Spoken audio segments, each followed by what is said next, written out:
আসসালামু আলাইকুম ফ্রেন্ডস। এই যে আমাদের দেশে এসআইআর নিয়ে এত যে প্রবলেম চলছে, আগে আধার কার্ডের ঠিক করলাম, এখন ভোটার কার্ড ঠিক করলাম, তারপরে আবার বলছে নাকি এখন আবার ভোটার কার্ডের নামে ঠিক করতে হবে। এই যখন থেকে বিজেপি সরকার আমাদের দেশে এসছে তখন থেকে আমাদের মুসলিমগুলাকে ছিন্ন ছিন্ন ছিন্ন করে মারার চেষ্টা করছে। আমরা বুঝতেই পারছি না। আমরা এর তো বাড়ি থেকে আসলাম দুদিন আগে, আবার বলছে বাড়ি যেতে হবে। আমরা যে এত বারবার যাওয়া আসা করে আমাদের যাওয়া আসার ভাড়াটা কে দিবে? গভর্নমেন্ট দিবে? মোদী সরকার দিবে? মমতা দিবে? কে দিবে? কেউ তো কিছু করছে না। সবাই তো নিজের নিজের বাড়িতে বসে আমাদের খেলার মতো পুতুলের মতো নিয়ে খেলছে আমাদের। তাহলে বোকাচোদা দেশ আমাদের, কিছু বুঝতেই পারি না। এত নিয়ে এত আমাদের মাথা খারাপ করে দিচ্ছে। কেউ বাড়ি যাবে না যত পর্যন্ত যাওয়া আসা সরকার আমাদের ভাড়া দেবে না, তত পর্যন্ত আমরা বাড়ি কোথাও যাব না।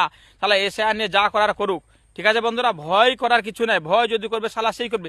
নিজের তো কোনো আইডেন্টি প্রুফ নাই মোদী, অমিত শাহ, মমতার। শালা আমাদের নিয়ে শালা সব কিছু খেলাখালি করে, মুসলমানদের নিয়ে। বকা চোদারা সব নিজে নিজে ঠিক আছে, ঠিক আছে? কেউ ভয় করবেন না। যদি ভয় করে থাকেন তাহলে দেখা যাবে যা আবার হবে, নিজের কেউ যাবে না, ঠিক আছে? থ্যাংকস ফর ওয়াচিং বন্ধুরা। সাপোর্ট করবেন, ভিডিওটাকে বেশি বেশি করে ফলো করবেন আর শেয়ার করবেন। যা হবার হবে দেখা যাবে। সব মুসলিম একসঙ্গে সালা সবাইকে দেখে নিব আমরা।